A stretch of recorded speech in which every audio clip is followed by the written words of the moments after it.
किसान परिवार में होने की वजह से बहुत ज़्यादा परिवार इतना मजबूत नहीं था, स्ट्रांग नहीं था कि एजुकेशन ज़्यादा नहीं हो पाई।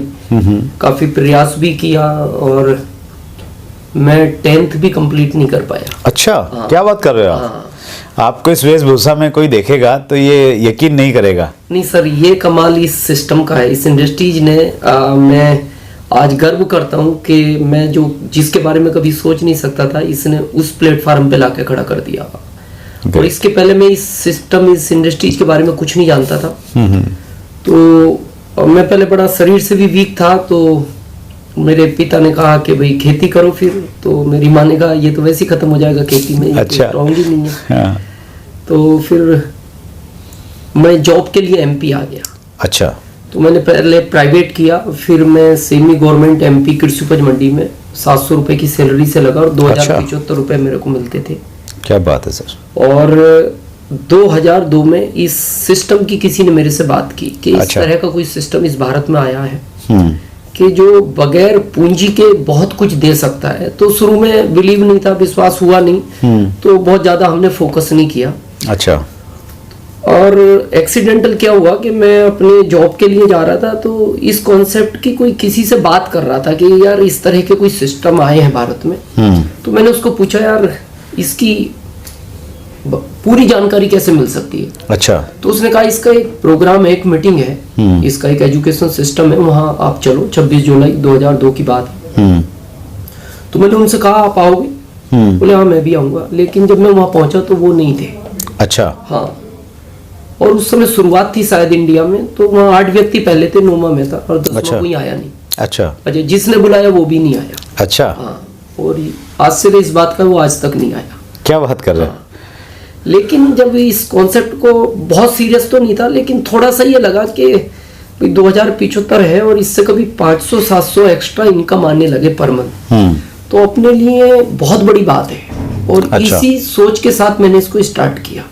मतलब एक एक्स्ट्रा इनकम का जरिया मिल जाए, हाँ, सिर्फ तो वो इसमें भी काम करना चाहिए। 500-700। अच्छा, वो भी बहुत बड़ा टारगेट हाँ, नहीं था। उस समय ऐसा कुछ ना तो इस इंडस्ट्री के बारे में पता था और ना कभी कुछ समझा था।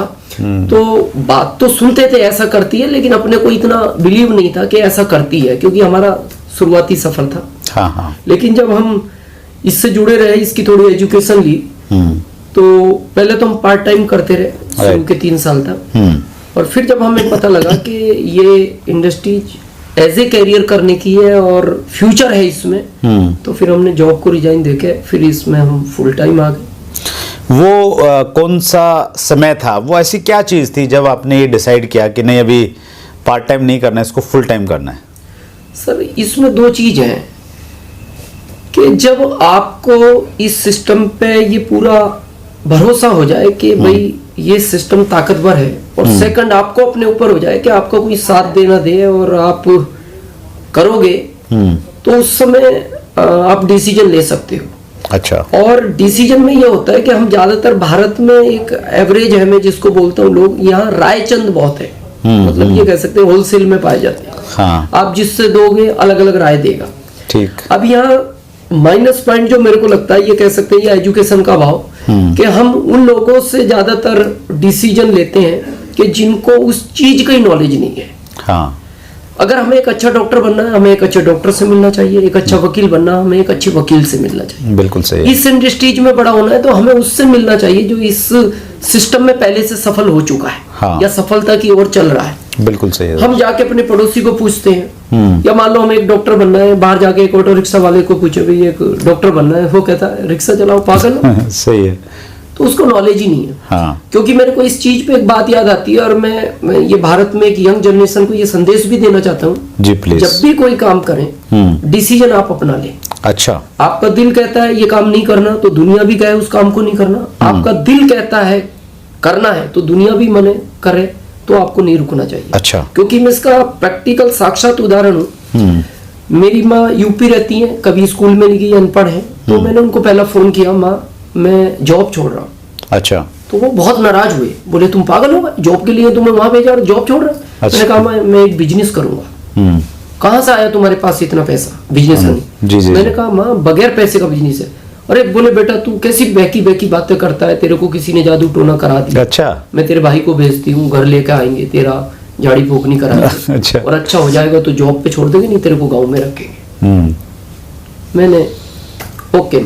मैंने सेकंड फोन लगाया मेरे छोटे भाई को जो दिल्ली रेलवे पुलिस में, और हमारे परिवार में सबसे पढ़ा लिखा वही है। अच्छा। तो मैंने कहा भाई नौकरी छोड़ दे, मैं भी छोड़ रहा हूँ। अच्छा। वो बोलता दोबारा करो, क्या कहा? मैंने कहा नौकरी छोड़ दे, मैं भी छोड़ रहा हूँ। बोले पागल हो गए तुम? मैंने कहा एक बहुत अच्छा कॉन्सेप्ट आया है इस भारत में, अभी तक नहीं था, आउट ऑफ इंडिया चलता है ये बहुत समय से। तो उसने कहा क्या होगा इससे? मैंने कहा लाइफ बदल जाएगी हमारी, तुम्हारी, परिवार की, गांव की, समाज की, देश की। ये इस तरह का कॉन्सेप्ट है कि ये सब कुछ देता है। तो उसका रिपीट में जवाब था, भाई साहब आपकी कोई गलती नहीं है, कम पढ़े लिखे लोग ऐसा ही करते हैं। अच्छा, टोंट किया उन्होंने। हाँ। तो फिर मैंने तीसरा फोन मेरे फूफा जी को लगाया जो हमारे परिवार में सबसे एजेड है। अच्छा। और हम भारत वाले लोग यही करते हैं कि हमें जब कुछ बड़ा काम करना होता है हम उस व्यक्ति से जरूर लेते हैं जो हमारे परिवार में या रिश्तेदारी में सफल है। हाँ बिल्कुल सही। तो वो बहुत सफल हैं क्योंकि उनके 2 बेटे हैं, दोनों अमेरिका, एक इंजीनियर एक डॉक्टर है, और वो कांस्टेबल से लगे और डीआईजी रैंक से रिटायर्ड हुए। अच्छा। तो जब मैंने उनको फोन लगाया तो मेरे को उन्होंने पुलिस स्टाइल में बात की। अच्छा। और वो भी यूपी की। अच्छा, ओके। तो यूपी की पुलिस वैसे भी इन दिनों बहुत चर्चा में है। हाँ, और सर पुलिस का मतलब ये होता है, बहुत लोग मेरे से पूछते हैं सर पुलिस स्टाइल, मैंने कहा पुलिस स्टाइल का मतलब ये होता है कि जो गालियां आपने कभी ना सुनी हो, अच्छा, वो उनके पास होती हैं। ये कह सकते हैं गालियों का अपर वर्जन। अच्छा। तो मैं ये तो नहीं कहना चाहता उन्होंने मेरे को क्या क्या कहा, क्योंकि वो थोड़ा सा अच्छा नहीं रहेगा, लेकिन मैंने उनसे 3 मिनट बात की, और 3 मिनट के बाद आप ये सोच सकते हैं कि उन्होंने क्या कहा होगा। उस समय से मेरा ये वाला कान कम सुनता है। अच्छा। अच्छा। उन्होंने फोन पे बात की। अच्छा। और मैंने उस फोन को कट किया। उसके बाद मैं बड़ा नर्वस हो गया। मैंने कहा यार माँ ने मना कर दिया, रियल ब्रदर ने मना कर दिया, फूफा जी जिनको हम सफल मानते थे उन्होंने मना कर दिया। मैंने 5 मिनट के बाद डिसीजन ये लिया कि दिनेश अगर ये इंडस्ट्रीज में नहीं भी जाना तो भी अब डिसीजन मैं लूंगा। हाँ। और जाना है तो भी मैं लूंगा। अच्छा, खुद का डिसीजन होगा। हाँ, अब खुद का ही होगा। और मैं इसीलिए इस इंडिया को, यंग जनरेशन को ये संदेश देना चाहता हूँ कि डिसीजन आप अपना लें। दिल कहता है तो काम करो, दिल नहीं कहता मत करो। और मेरे को गर्व है अपने डिसीजन पर, और ये मैं ईगो में नहीं बोल रहा, सिर्फ गर्व में बोल रहा हूँ कि आज इस दुनिया में मेरे जितने भी रिश्तेदार हैं उन सब में सबसे अमीर आदमी आज मैं हूँ। अच्छा, क्या बात है।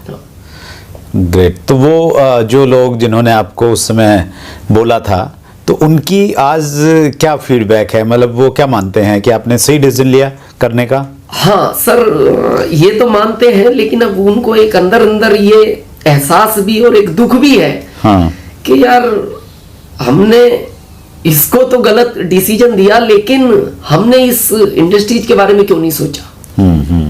और क्योंकि ये कॉन्सेप्ट कहता है कि आप 5 से 7 साल बहुत सीरियस हो गए, फिर आपको इसी तरफ ध्यान देना है, किसी से बात नहीं करनी। राइट। और मेरे को गर्व है उस डिसीजन पे कि तब वो लोग मेरे से मिलना नहीं चाहते थे, और आज वो वेटिंग में है कि यार एक बार तो मिलो, कहाँ मिल सकते हैं। अच्छा, नहीं ये बहुत खूब सर। ये इंडस्ट्री मतलब ने आपको पैसा देती है, अभी तो मैं इसको मानता हूँ कि एक कंप्लीट पैकेज है। Yes, yes. जहाँ पे आपको पैसा भी है, आपको रिकॉग्निशन है, टाइम फ्रीडम है, सिक्योरिटी है, घूमने फिरने के मौके हैं, मतलब जो एक व्यक्ति को चाहिए वो सारी चीज़ें यहाँ पे हैं। बहुत बढ़िया सर। सर देखिए, जैसा आपने विज़न की बातचीत की, यंगस्टर्स जो हैं, हमारी जो यंग जनरेशन है, वो बहुत सारे लोग बड़े उत्साहित हैं, हम लोग देख रहे हैं। वो हमारे चैनल में भी बहुत अच्छे से अपने कमेंट डालते हैं, क्वेश्चन भी पूछते हैं जी। तो उनको आप क्या संदेश देना चाहेंगे? वो कहीं ना कहीं, क्योंकि जब एक बच्चा जो अभी पढ़ाई कंप्लीट की है या पढ़ रहा है, तो वो जब बिजनेस की बातचीत करता है, एक ऐसे बिजनेस की बातचीत करता है जिसको अभी देश में उस प्रकार की सामाजिक मान्यता नहीं है, दूसरे कॉम्प्लिकेशंस हैं कई सारे, तो उस समय वो बड़ा भ्रमित रहता है कि करूं नहीं करूं, क्या करूं। तो हमारे युवाओं को आप क्या संदेश देना चाहते हैं? सर मैं ये कहना चाहता हूँ, ये इंडस्ट्री बहुत बड़ी है, इसको समझने में टाइम लगता है जी। और मेरे को इस इंडस्ट्रीज में 17 साल हो गए, मैं 17 साल से हूँ। मेरे को एक ही चीज का थोड़ा सा एहसास और दुख भी कह सकते हैं कि भारत का व्यक्ति इच्छा में काम नहीं करता, ये हमेशा मजबूरी में काम करता है। अच्छा। हाँ, जब इसके सारे रास्ते, ये सब दूर प्रयास करेगा, जब सारे रास्ते बंद हो जाते हैं तब फिर ये कहता है आप जो कहना चाह रहे थे अब बताओ। अच्छा। और मेरा ये मानना है कि जब आदमी को प्यास लगती है तब कुएं नहीं खुदते। सही। कुआं उस समय खोदना चाहिए जब आपको प्यास ना हो। और ये इंडस्ट्रीज आने वाले टाइम में इसमें कोई डाउट भी नहीं करना चाहिए कि ये जिस तरह भारत में ये कॉन्सेप्ट अभी उभर रहा है, ये इंडस्ट्रीज आगे बढ़ रही है, आने वाले टाइम में इससे हर जगह सामाजिक मान्यता हो या जो भी, वो सब कुछ मिलेगा। राइट। क्योंकि 17 साल में बहुत बड़ा बदलाव आया। जहां लोग इस पे पहले बिलीव ही नहीं करते थे, इसको देख के हंसते थे, पहले लोग इसको ये मानते थे कि ये उन लोगों का काम है जिसके पास कोई काम नहीं है।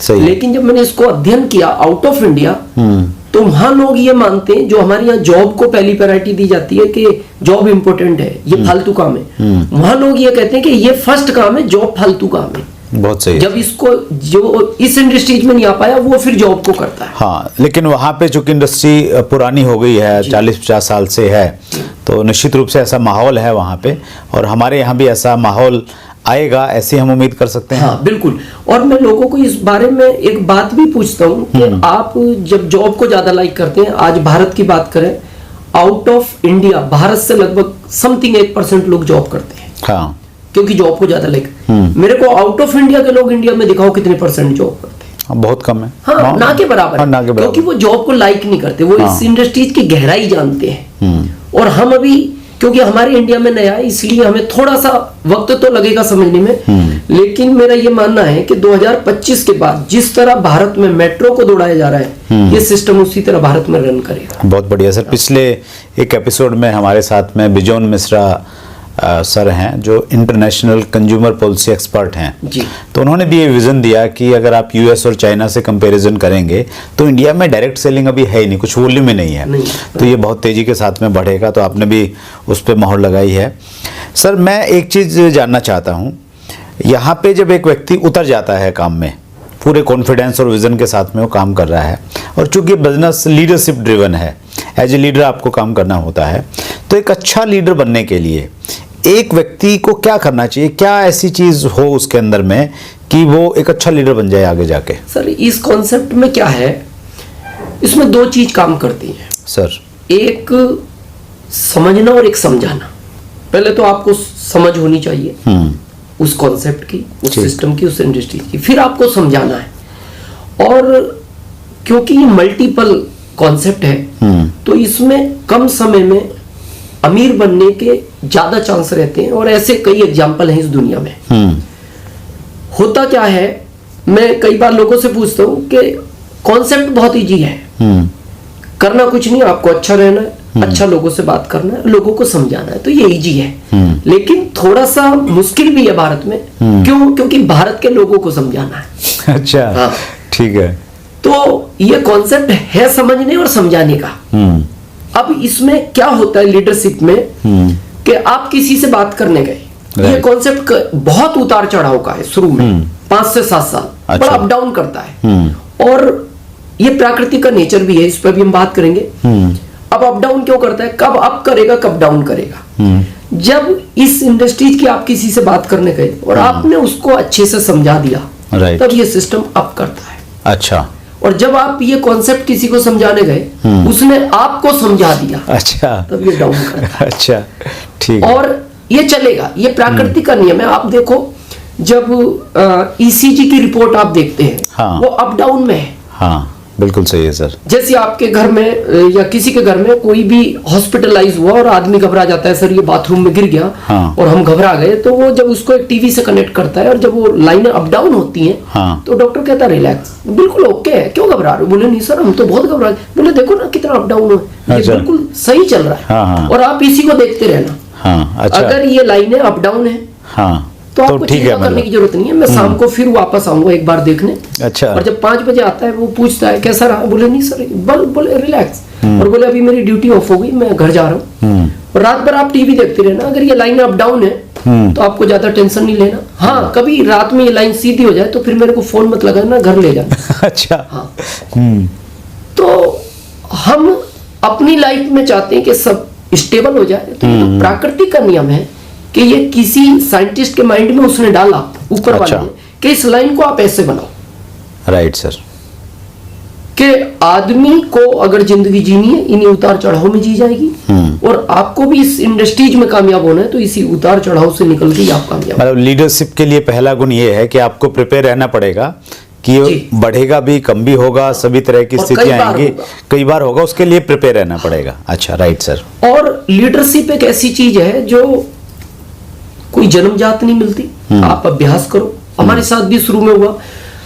मैं सर बताऊं, कभी आप जब मेरे परिवार में मैं एमपी से यूपी बात करता था, उस समय वो लैंडलाइन थे एसटीडी, हाँ हाँ। तो मैं इतना संकोचित व्यक्ति था कि जब मैं फोन करता था मेरी पत्नी बोलती फोन काट दो, सामने वाले का बिल आ रहा होगा। अच्छा। बोल भी आप ही रहे हो, सुन भी आप रहे हो, उसको कुछ भी पता नहीं लग रहा आपने क्या बोला है। अच्छा अच्छा। हाँ, जब मैं जॉब करता था तो मैं इतना संकोचित था कि जैसे कई बार सर्कल में दिन में लंच करते तो मैं अकेला 1 किलोमीटर दूर बैठ के करता था, बहुत डिफरेंट से, और अच्छा। ये सब एक जगह बैठ के करते। और जब मैं इस कॉन्सेप्ट में आया तो मेरे को लगता था, मेरी पत्नी बोलती थी आप इसमें कैसे जाओगे, ये तो लीडरशिप का बिजनेस है, यहाँ तो स्टेज से बात करनी पड़ेगी लोगों को सब। मैंने कहा अपना वहां तक का ड्रीम ही नहीं है। अच्छा। अपन 200-500 मंथली के लिए आए, प्रोडक्ट से आएगा, करेंगे जो भी होगा। हाँ। लेकिन जब धीरे धीरे मैं इस इंडस्ट्री से जुड़ा और मेरे को लगा कि हो सकता है लोग कर रहे हैं, और मैं गया भी, और मैं नीचे बैठ के हर आदमी को ऐसा लगता है यार बड़ा इजी है स्टेज पे जाना, कुछ नहीं, माइक हाथ में लेना है, क्या बताना है, मेरा ये नाम, ये काम, ये इनकम। पर वो तो जब वहां पहुंचते हैं तब पता लगता है क्या होता है। अच्छा। तो हम देख रहे थे लोगों को, यार 3 चीजें, कोई बात नहीं। जब पहली बार हम स्टेज पे गए, हम उठे तो 3 चीज माइंड में थी, लेकिन उठते ही हम एक चीज भूल गए। तो हम सोच रहे यार एक कहाँ गई, फिर हमने कहा 2 तो है, 2 बताएंगे। अच्छा। जब हम स्टेज पहुंचे और माइक हमारे सामने आया, फिर हम एक भूल गए। अच्छा। तो सामने वाले ने हमारे सामने माइक किया, बोले आपका नाम बताएं। मैंने कहा कृषि उपज मंडी रतलाम। अच्छा अच्छा। तो लोग हंसे, तो हमें अच्छा लगा। मैंने कहा यार फर्स्ट टाइम में बड़ा अच्छा बताया। अच्छा। पर जब हम घर पहुंचे तो हमें लगा यार वो तो अपना काम था, नाम नहीं था, ये तो गलती हो गई। क्या बात है। लेकिन आज मैं सर बहुत जिम्मेदारी और विश्वास के साथ कह सकता हूँ कि अगर मेरे जैसा व्यक्ति इसमें उस लेवल तक एज ए लीडर पहुंच सकता है, तो भारत का हर बच्चा उस स्टेज तक पहुंच सकता है। बहुत बढ़िया सर, बहुत खूब। मतलब घबराने की जरूरत नहीं है, कम बोलते हैं, हेजिटेशन है, घर वाले करें तो क्या करेगा, कहा मेरी पत्नी ने, हाँ, बोले ये अच्छा। कॉन्सेप्ट आपके लिए तो काम ही नहीं करेगा। चलिए चलिए, बहुत उत्साहवर्धक बात आपने हमारे व्यूअर्स को बताई। सर इस बिजनेस में चूंकि आपने, आपकी जो बैकग्राउंड है, आपने बताया कि आपने 10th क्लास पास किया था या नहीं किया? नहीं हुआ था। नहीं। तो उसके बाद में क्या यहाँ पे इस बिजनेस में आने के बाद में एजुकेशन की जरूरत है कि हाँ यहाँ पे आने के बाद आपने कुछ सीखा? हाँ सर, मतलब मैं ये गर्व के साथ भी कहता हूँ कि आज एक 10वीं फेल लड़का भारत में पढ़े लिखे लोगों को इस इंडस्ट्रीज की एजुकेशन देता है, ये मेरे को अपने आप पे गर्व है। और वो सब मेरा यही हुआ। अच्छा, यहीं से सीखा? हाँ, मैं जहां तक भी पहुंचा, पहनना, क्योंकि पहला मेरा पहनने का स्टाइल भी अलग था, हमेशा स्लीपर, आस्तीन, ऊंची नीची, बड़ा अटपटा रहता था। सब कुछ यहीं से सीखा, और एजुकेशन इसका सबसे मस्ट पार्ट है। अच्छा। अगर हम एजुकेशन को इग्नोर करेंगे तो इस सिस्टम में हम कभी भी सफल नहीं हो सकते। लेकिन हमारे साथ होता क्या, हम भारत के व्यक्ति, क्योंकि पहले से हम इतना सीखे हुए हैं कि आगे जाने की गुंजाइश नहीं है। सही, भरे हुए हैं, पूरा भरे हुए हैं, फुल है एकदम। इस पर मेरे को एक बात याद आती है, मैं लोगों से पूछता भी हूँ। एक क्लास चल रही थी, एक टीचर क्लास में आए, उन्होंने बच्चों को कहा, बच्चों सत्य और ब्रह्म में क्या अंतर है? अच्छा, सत्य और ब्रह्म में क्या अंतर है? जी। तो एक लड़के ने हाथ खड़ा किया, सर मैं बताऊं? बोले बताओ। बोले सर आप पढ़ा रहे हो ये सत्य है, और हम पढ़ रहे हैं आपका ब्रह्म है। अच्छा अच्छा अच्छा। ऐसे इस इंडस्ट्रीज में, इस इंडस्ट्रीज में बहुत लोग इन्वॉल्व होते हैं, बैठते हैं, समझते हैं, लेकिन वो भी वहां यही समझ के बैठते हैं, सर आप इस सिस्टम की जानकारी दे रहे हो, ये सत्य है, और इस सिस्टम की हम जानकारी ले रहे हैं, ये आपका भ्रम है। हाँ, इसी एटीट्यूड में करते हैं काम। हाँ, तो इसको 5 से 7 साल इसकी एजुकेशन बहुत सीरियसली लेनी चाहिए। अच्छा, सीखना और अपने आप में बदलाव करके आगे बढ़ना, हाँ, ये इसका इम्पोर्टेंट पार्ट।